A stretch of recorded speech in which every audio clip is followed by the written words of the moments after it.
tropa, for today's video, nga mga tropa, nagsasamsam na ako ng dami. Pakadilim nga ng kalangitan mga tropa, parang uulan. Madali na nga ako mga tropa kasi mga damit ko pa naman to. Nga mga tropa, pagkatapos kong samsamin, nilagay ko na sa loob ng bahay namin. Pinsayaw na sa magkadri, ano ang badi.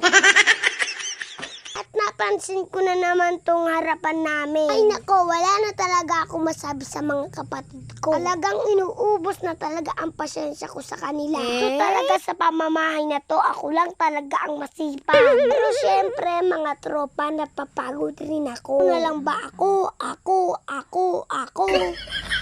Pag nakaluwag-luwag nga kami sa pera, papatignan ko yung mga mata ng kapatid ko. Kamay ko na rin sila mama, mga tropa. Para kasi dito sa pamamahay na to, ako lang ang nakakakita ng dumi. Pasyensya ko sa mga kapatid kong tamad malapit ng maispa. Ibilisan ko na nga magwalis dyan mga tropa kasi pumatak-putak-putak na yung mga nabasa kasi to, hindi na to mawawalisan. Lalo na to hindi nila makikita. Mga tropa, si ate pag uwi may kasamang kaklase. Mag-practice daw sila. Parang kapal ng mukha ko mga tropa, nakahingi ako ng food nila.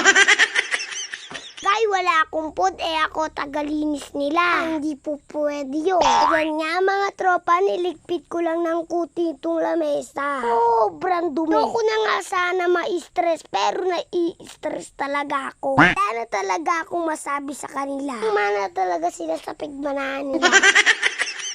Nga mga tropa, masama ang pakiramdam ni mama. Kaya naman hinihilot siya ni ate. Dahil nga sobrang sakit ng ulo ni mama. Nga mga tropa, niromansa ko si mama. Ayaw pa pero gusto naman ang halik ng anak niyang pogi.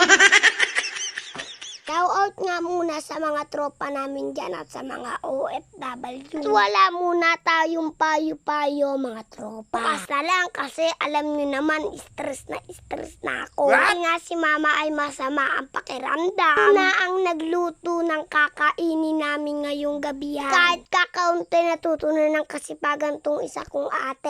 Hindi dahil sa akin napakatatamad nila. Ang magtsatsaga ako lang naman talaga.